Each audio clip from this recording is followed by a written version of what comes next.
우리 잠깐 기도하겠습니다. 아버지 하나님, 아무리 힘든 상황이지만 저희는 주님 바라보고 있습니다. 이 땅이 전부가 아닙니다. 우리에게 주신 하나님의 큰 사랑과 은혜와 축복은 여기서 끝나는 게 아닙니다. 어떤 상황 가운데서도 우리와 함께 하시고 우리를 인도하시는 아버지 하나님, 믿음으로 주님 앞에 나왔습니다. 삶의 아픔과 고통 가운데서 주님 바라보며 나왔습니다. 주님 붙잡아 주시옵소서. 함께 해 주시옵소서. 제단을 쌓는 그곳이 거룩한 예배 장소가 되게 하시고 약속대로 찾아가셔서 이 어려운 가운데 주시는 위로와 평안과 치유와 회복을 맛보는 귀한 시간 되게 하여 주시옵소서. 아버지 하나님의 말씀 대하기를 원합니다. 말씀을 통하여 하나님의 음성 듣고 기뻐하는 귀한 시간 되게 하여 주시옵소서. 예수님의 이름으로 기도했습니다. 아멘. 하나님의 말씀 보겠습니다. 전도서 12장 13절과 14절 말씀을 보도록 하겠습니다. 드디어 전도서의 마지막 부분에 저희가 이제 다다랐습니다. 마지막 두 구절입니다. 같이 읽습니다. 일의 결국을 다 들었으니 하나님을 경외하고 그의 명령들을 지킬지어다. 이것이 모든 사람의 본분이니라. 하나님은 모든 행위와 모든 은밀한 일을 선악간에 심판하시리라. 아멘. 사람들은 한 번쯤 삶에 대해서 심각하게 고민을 하게 될 겁니다. 과연 이 땅에서의 삶의 의미가 무엇인가? 한번 살다 가면 그만 아닌가? 이 세상에서 아무리 많은 것을 누려봤자 그것으로 만족이 없고 허무하다면은 과연 우리 인생의 의미는 어디 있는 것인가? 아마 한 번쯤 고민하게 될 겁니다. 솔로몬은 정말 많은 것을 누리며 살았던 사람입니다. 왕입니다. 고대 왕이기 때문에 권력은 말할 것도 없고 문자 그대로 부귀 영화를 누렸고 또 누구보다 뛰어난 하나님이 주시는 지혜를 가지고 살았던 사람이 솔로몬입니다. 그렇게 부귀영화를 가지고 지혜를 가지고 또 아내와 첩이 1000명이 된다면 1000명이 이런 호화스러운 삶을 누릴 거 다 누리며 살았던 솔로몬의 결론이 인생이 허무하답니다. 이 세상의 그 무엇으로도 채울 수 없는 인간의 마음을 그렇게 표현한 것이에요. 여러분 잘 기억하세요. 이 세상 그 어떤 것으로도 채울 수 없는 것이 인간의 마음이라는 사실을 전도서가 우리에게 이야기를 해줍니다. 삶의 진정한 의미가 거기에 있는 게 아니라는 거예요. 그 세상에서 누릴 수 있는 많은 것들이 우리에게 진정한 만족을 주지 않는다는 거예요. 이렇게 전도서는 분명히 경고를 합니다. 우리 인간은 그런 것으로 만족할 수 없어. 인간은 세상적인 것으로 만족할 수 없는 존재야. 이 사실을 우리에게 이야기해 줍니다. 그런데 인간이 이렇게 이 세상의 것으로 만족할 수 없는 이유가 있습니다. 하나님께서 그렇게 만드셨습니다. 하나님이 세상 만물을 만드셨는데 특별히 하나님의 피조물 가운데 인간만큼은 하나님이 특별히 만드셨습니다. 그러니까 제가 지금 표현이 어떨지 모르겠는데 신앙의 신토불이라고 그럴까? 우리는 이 세상 것으로 만족할 수 없도록 하나님이 만드셨습니다.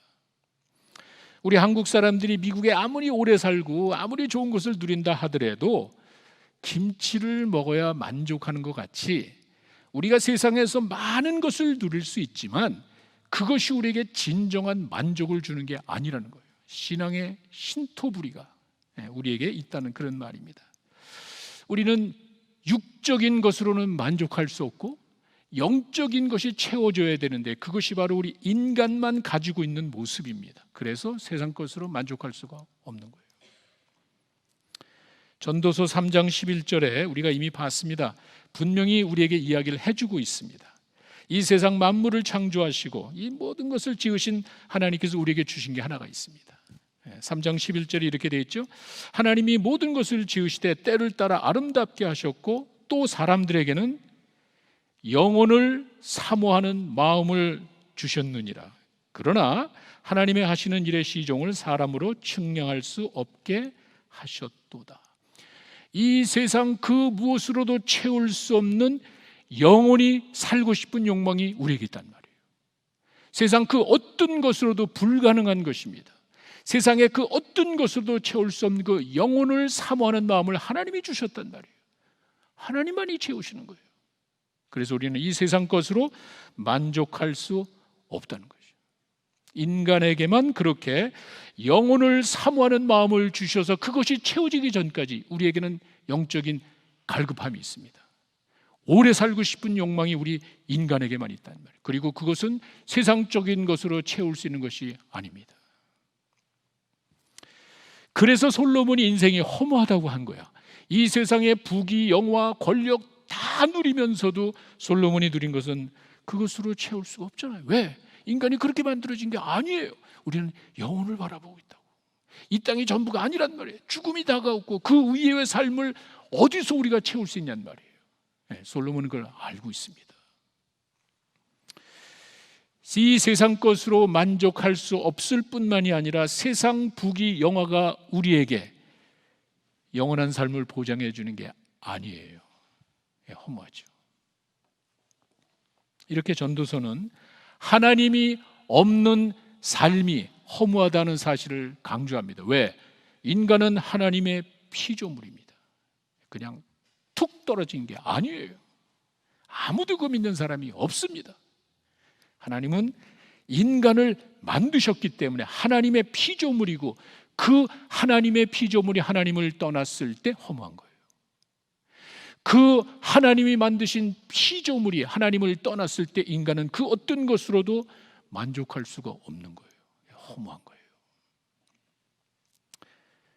이렇게 인생의 의미를 자세히 설명한 솔로몬이 이제 전도서의 마지막을 가면서 그 솔로몬의 결론이 오늘 12장에 나와 있습니다. 한마디로 지혜로운 인생이 어떤 것인지 그것을 결론적으로 이야기해 줍니다. 첫째는 지혜로운 인생은 현재 삶을 즐겨라 이렇게 되어 있습니다.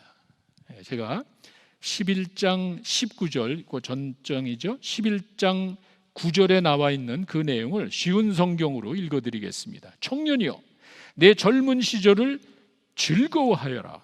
내 젊은 날에 마음을 기쁘게 하여라. 내 마음이 원하는 것과 눈이 보는 것을 따라 즐겨라 이렇게 되어 있습니다. 즐겨라. 그 내용을 또 공동 번역으로 가면은 좀 더 실감 있게 또 표현이 되어 있습니다. 공동 번역입니다. 그러니 젊은이들아 청춘을 즐겨라. 내 청춘이 가기 전에 하고 싶은 일을 하며 즐겨라 이렇게 되어 있습니다. 여기서 뭐 젊은이, 청년을 이야기하는 것이 꼭 나이가 어린 청소년들, 젊은 청년들만을 의미하는 것은 아닙니다. 노년기와 대조되는 개념으로 이야기를 하는 것입니다. 젊음의 때가 지나고 난 다음에는 다시 되돌아가서 즐길 수 없는 삶이 있다는 거예요. 우리가 현재 삶을 즐기며 살아야 되는 이유는 이때가 지나고 난 다음에 노년기가 되었을 때는 그 이전에 누렸던 그 기쁨과 즐거움이 없다는 거예요. 그렇게 누릴 수가 없는 거예요. 그렇기 때문에 하나님이 허락하신, 하나님이 주신 선물, 인생을 이렇게 현재 만족하며 기뻐하며 즐겁게 살아라 이렇게 권면을 하는 것입니다. 어차피 우리는 다시 돌아올 수 없는 길로 가고 있습니다. 맞죠? 어차피 우리는 제한된 삶을 사는, 영원히 사는 게 아니에요. 여기 살았고 이제는 또 다른 길로 가는 거예요. 되돌이킬 수 없는 그 인생을 우리는 살아가고 있습니다. 그렇기 때문에 현재 삶을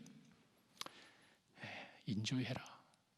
하나님이 허락하신 그 현재를 감사함으로 기뻐하며 즐겨라. 젊음의 때에 느끼는 그 기쁨과 즐거움이 노년기에 느끼는 기쁨과 즐거움하고는 또 다른 거예요. 없다는 것이 아니라 그렇기 때문에 이 노년기에 다가가서 이 젊음을 되돌아보면서 후회하지 말고 하나님이 허락하신 이 삶을 너희들은 즐겨야 돼. 그러면서 노년기의 특징을 이야기하죠. 12장 3절에 가시면은요, 이렇게 되어 있습니다. 나이가 들면 이렇게 된다는 거예요.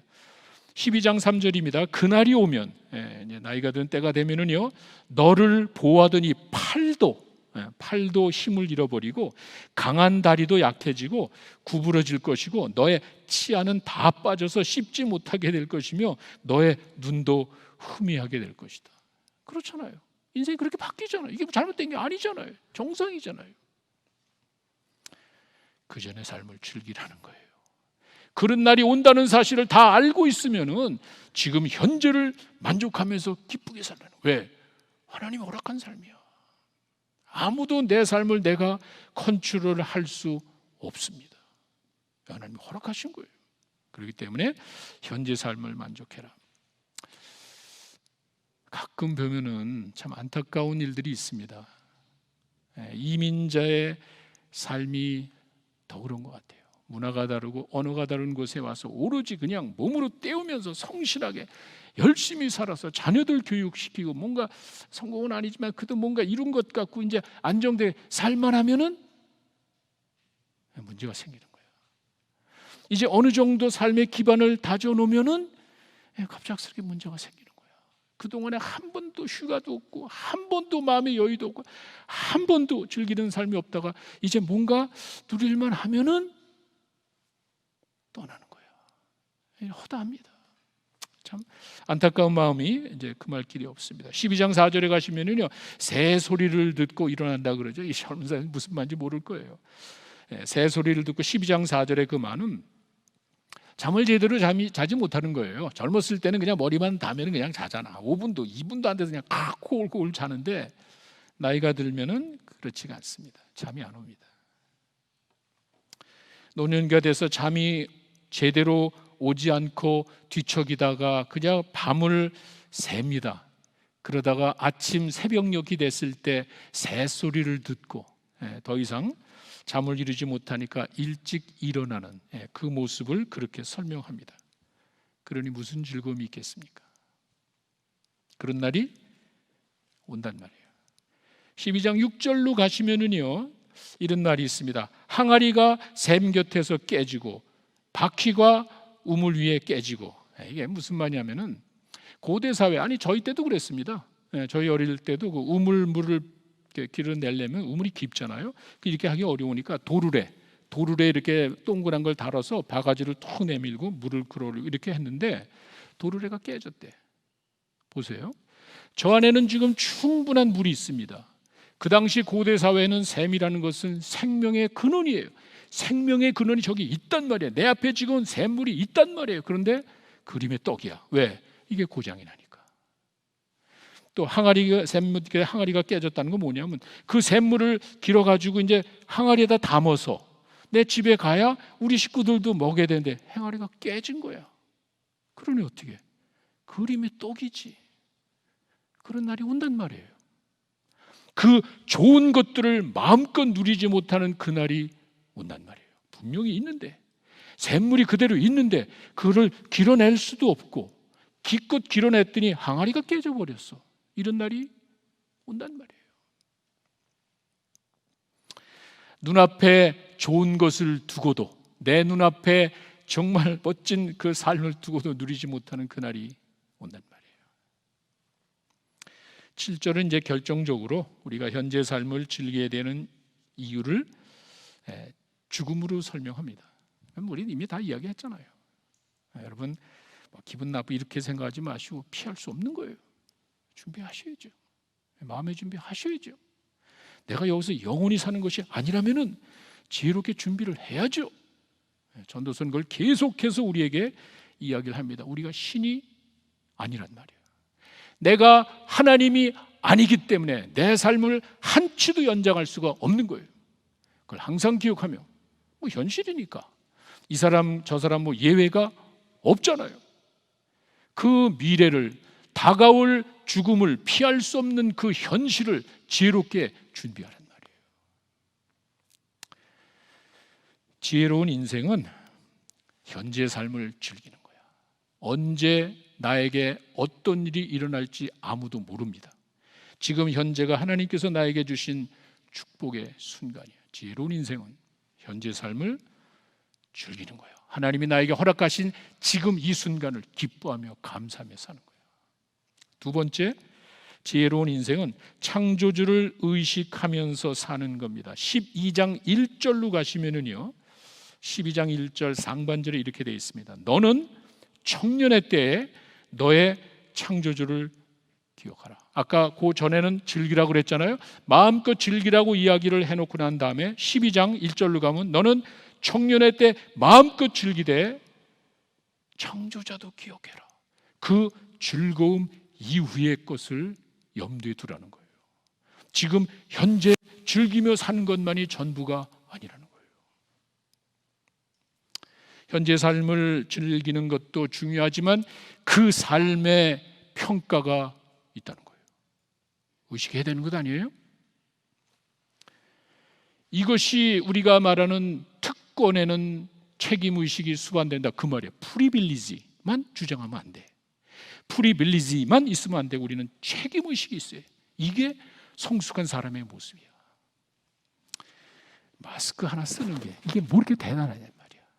내가 마스크를 안 쓸 특권이 나에게 있어요. 내 권리야. 내가 쓰고 안 쓰고 내 마음대로 할 수 있는 거야. 그런 책임의식이 없어. 추한 모습이야. 내 특권만을, 내 프리빌리지만을 생각해서 이거 안 써라고 이야기하지만 그거는 참 어리석은 아주 잘못된 무책임한 모습이라는 그거예요. 젊음을 마음껏 즐기는 것만 강조하면 안 되지. 내가 뭐를 어떻게 했는지에 대한 삶에 대한 평가가 있단 말이에요. 특권만을 주장하지 말고 책임의식도 가지고 살아야 된다는 이제 그런 말입니다. 현재의 삶을 즐기는 것은 나지만 미래의 삶을 평가하는 이가 따로 있다는 거예요. 현재 내 삶을 즐기며 사는 것은 나에게 준 특권이지만 그 삶에 대한 평가하시는 분이 따로 있기 때문에 책임 있게 살아야 되는, 창조주를 의식해야 되는 거예요. 12장 7절로 가시면은요, 인간의 육체가 흙으로 되어 있기 때문에 흙으로 돌아가고 영은 하나님께로 간다는 그 말이 있죠. 흙은 여전히 땅으로 돌아가고 영은 그것을 주신 하나님께로 돌아가기 전에 기억하라. 이게 핵심이에요. 기억하라. 무슨 말이죠? 흙은 그냥 우리가 흙에서 왔으니까 없어지고 말잖아. 그게 전부가 아니란 말이에요. 인간이 흙으로 만들었기 때문에 죽고 나면은 흙으로 없어지는 것만이 아니라는 말이에요. 왜? 영으로 만들었잖아. 영은 하나님께 간다. 영은 또 다른 삶으로 가게 돼 있다는 거예요. 하나님을 믿고 말씀대로 살아간 그 사람의 영과 이걸 거절한 사람의 영이 가는 곳이 있다는 거예요. 뭐 흙은 흙으로 가고 영은 이렇게 이야기하는 게 아니에요.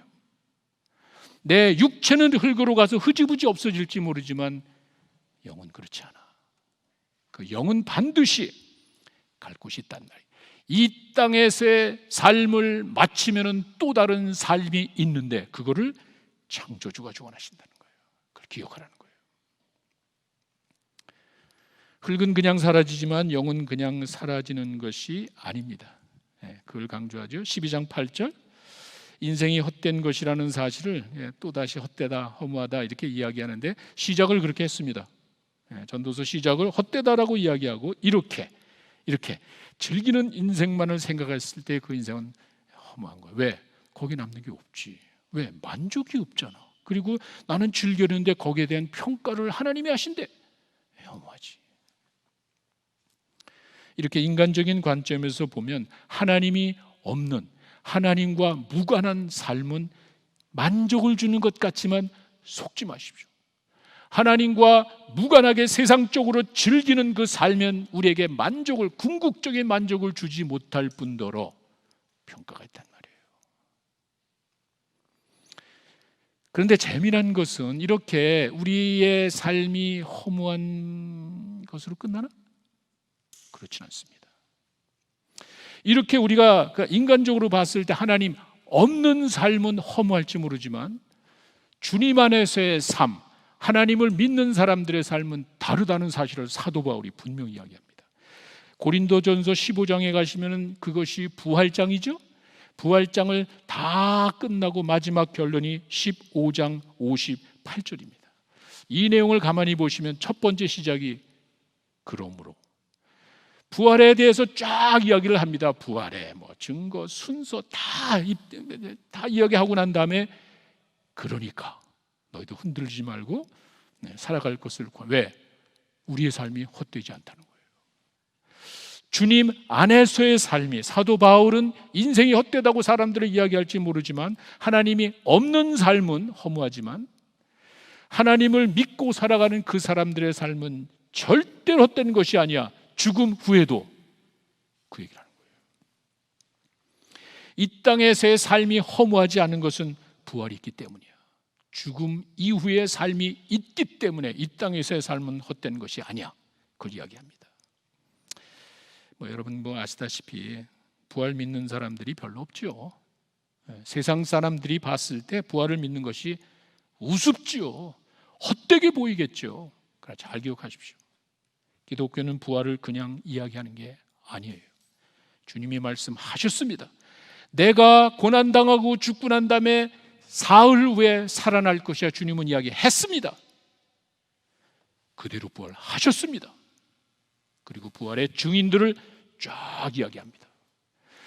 예수님이 부활하신 그 모습을 동시에 바라본 500명의 사람들이 지금도 살아있지 않느냐.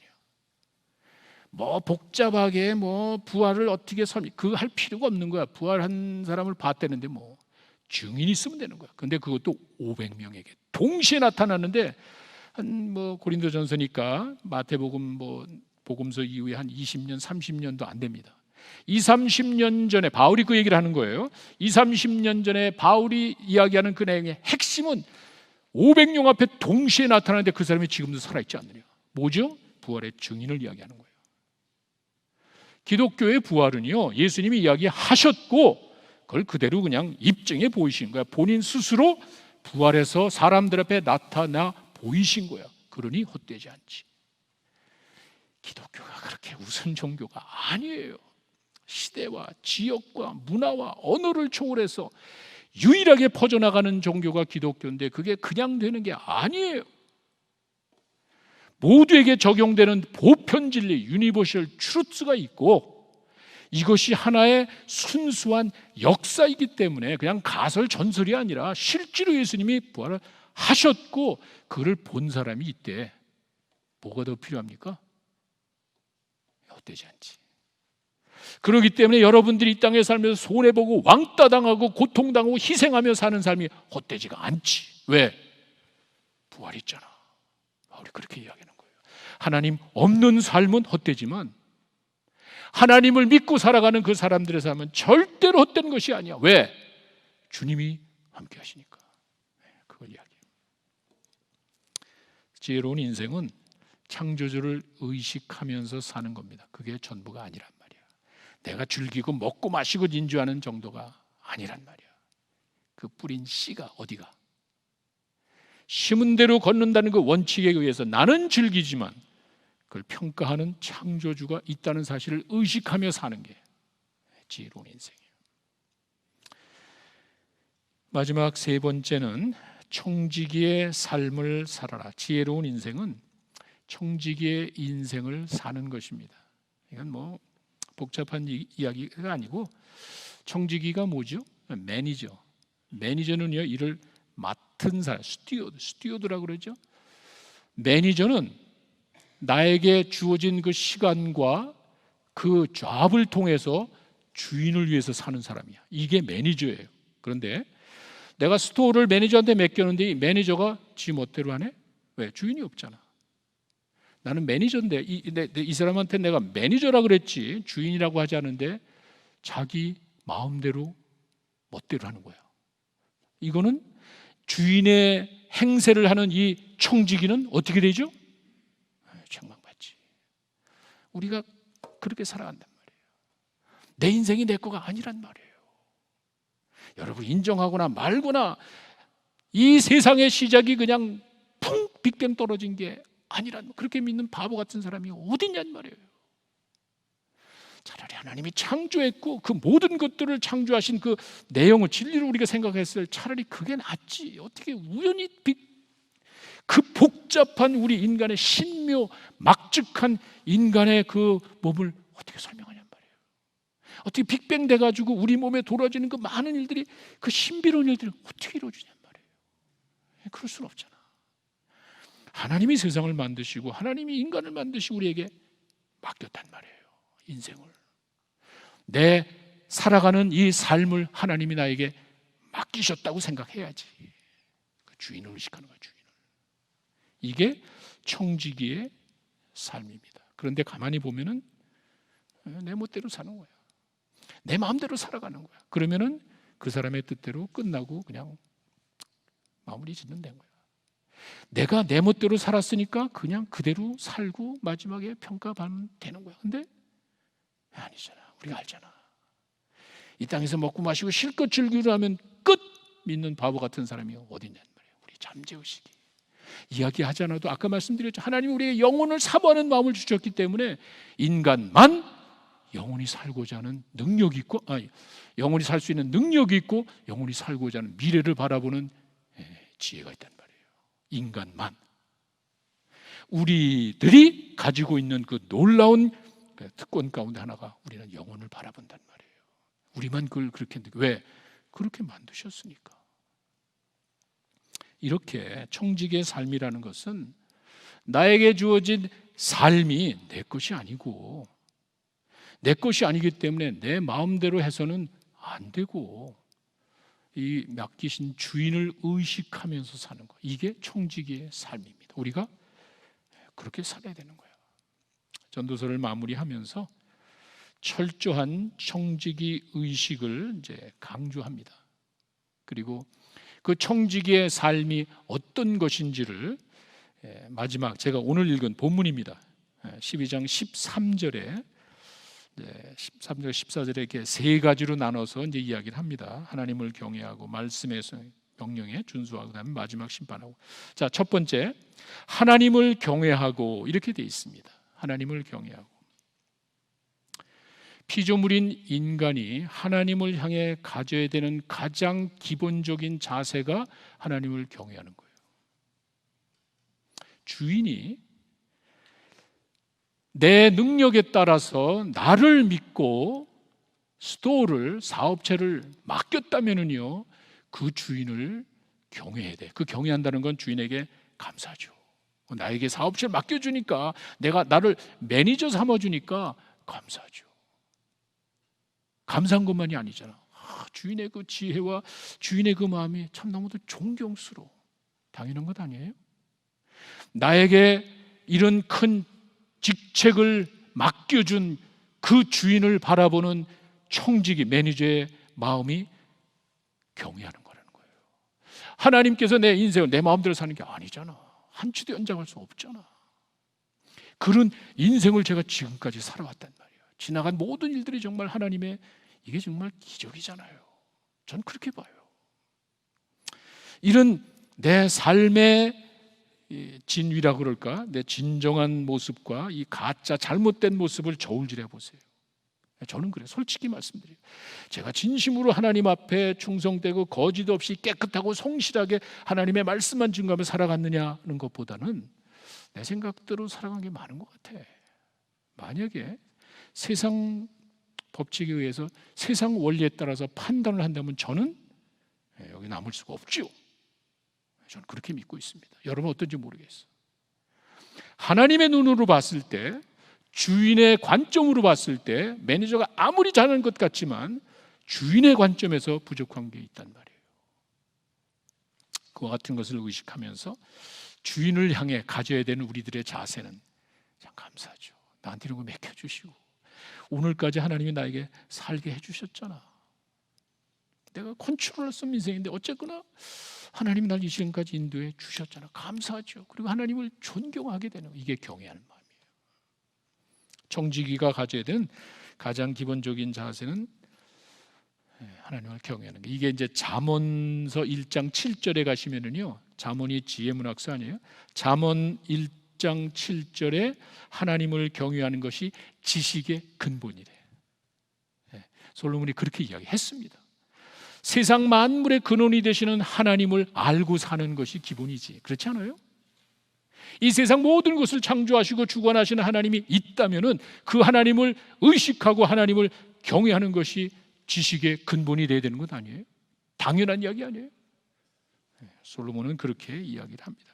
청지기, 주인을 향한 우리들의 기본적인 자세는 감사하는 마음, 존경하는 마음, 이게 경외하는 마음이에요. 우리가 이 땅을 살아가면서 우연이 없으니까 여러분이 몰라서 그렇고 여러분이 인정하지 않아서 그렇지 세상 일이 우연이 하나도 없단 말이에요.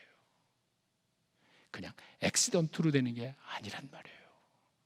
그렇기 때문에 이 모든 것을 주관하시는 하나님을 의식하고 그 하나님을 향해 경외하는 respect, fear of God, 가장 기본적인 자세란. 두 번째는 그의 명령을 지킬지어다, 그렇게 되어 있죠. 13절에 당연히 하나님을 경외하는 사람들이, 하나님을 사랑하고 하나님을 존경하는 사람들이 가져야 될 기본적인 자세 아니에요? 그의 말씀을 순종해야지, 내 멋대로 사는 게 아니라. 그의 명령들을 지킬지어다 하는 그 말은 하나님을 향한 사랑과 존경의 마음을 실천하라는 거예요. 내가 하나님 사랑하고 하나님을 존경하고 그럼 뭔가 해야 될 것 아니에요. 뭘 합니까? 그 말씀에 순종하는 거예요. 그 말씀대로 살아가는 거예요. 당연한 결과라고 이제 보시면 됩니다. 14절에 이게 이제 마지막입니다. 청지기의 삶의 가장 핵심적인 것은 14절에 나와 있어요. 모든 행위와 모든 은밀한 일을 선악간에 심판하시리라. 무슨 말이죠? 미래 심판을 의식하라. 여러분, 예수님께서 그 달란트의 비유를 이야기하시면서 이미 다 언급하셨습니다. 주인이 달란트를 다 나눠주고 청지기들 했을 때 마지막으로 이 주인이 한 이야기가 나중에 셈하자, 결산을 하자는 거예요. 청지기는요, 매니저는요, 그 기간 동안에 내가 휴가 가고 어디 가야 되는데 마음대로 자기 비즈니스를 다 할 수 있지만 결산을 한단 말이에요. 평가를 한단 말이에요. 이게 청지기예요. 우리가 이 땅을 즐기며 살아야지요. 하나님이 제한된 인생을 살고 어차피 우리에게 주신 하나님의 선물이야. 인생은 이 생명이 선물이야. 즐기며 살아야죠. 그러나 평가를 한단 말이에요. 창조주를 기억하라고 그러잖아. 평가할 그날을 의식하면서 살아야 되는 거예요. 청지기의 가장 핵심적인 책임은 주인이 왔을 때, 야, 너 어떻게, 손익 계산서 가지고 한번 해보자. 그때 나타나는 거예요. 내가 아무리 한다 그래도 주인이 탁 봤을 때 이거 시원찮다, 끝나는 거야. 주인의 뜻에 합당한 결산을 해야 된단 말이에요. 그게 뭐죠? 하나님의 말씀에 순종하는 삶을 이야기하는 겁니다. 지혜로운 청지기는 이와 같이 미래를 의식하면서 결산의 준비를 하는 것이 그게 우리들의 자세예요. 우리들이 그런 마음으로 살아야 돼요. 절대로 이 세상이 전부가 아니란 말이에요. 이 삶을 마쳤을 때는 믿고 안 믿고의 평가는 말할 것도 없지만 여러분들이 정말 믿음으로 이 땅을 살아가면서 믿음으로 하나님을 향한 믿음으로 살아간 삶에 대한 평가가 있단 말이에요. 얼마나 감사한지 모르겠어요. 절대로 헛되지 않습니다. 자, 전도서 12장에서 말하는 지혜로운 인생은 뭡니까? 현재 삶을 즐기며 사는 거예요. 여러분, 우리는 어차피 제한된 인생을 살고 앞으로 가고 뒤에 걸 돌이킬 수가 없습니다. 우리는 하나님이 주신 현재 삶을 하나님의 선물로 여기며 기뻐하며 감사하며 즐기며 사세요. 하나님 감사합니다. 찬양하며 기뻐하며 사세요. 하나님 기뻐하신단 말이에요. 두 번째는 창조주를 의식하면서 살아야 됩니다. 이 땅을 살아가는 나에게 주어진 이 기회와 특권은 반드시 책임 의식을 수반해야 되는 거예요. 내 삶을 내가 인생을 즐기며 마음껏 살아가지만 이 삶을 평가하는 사람이 따로 있단 말이에요. 이걸 항상 의식해야 돼요. 청지기의 삶을 살아야 됩니다. 나는 매니저입니다. 제가 이 세상을 살아갈 때 저는 매니저입니다. 주인이 따로 있단 말이에요. 그 주인을 의식해야 돼요. 그 주인 앞에서 결산할 때를 의식하며 살아야 됩니다. 이것이 전도서의 결론입니다. 여러분, 한치 앞을 내다볼 수 없는 삶을 살아가지만 현재 삶은 하나님이 주신 축복입니다. 즐기며 사십시오. 창조주를 의식하십시오. 그 하나님께서 여러분이 이 땅에 살면서 아픔과 고통을 다 하십니다. 채워주실 거예요. 그리고 내 것이 아닙니다. 우리는 청직입니다. 이런 마음을 가지고 지혜롭게 살아갈 때 하나님께서 이 땅의 삶을 축복해 주시고 다가오는 삶에서 하나님께서 여러분들에게 귀한 것으로 채워주실 줄로 믿습니다. 기도하겠습니다.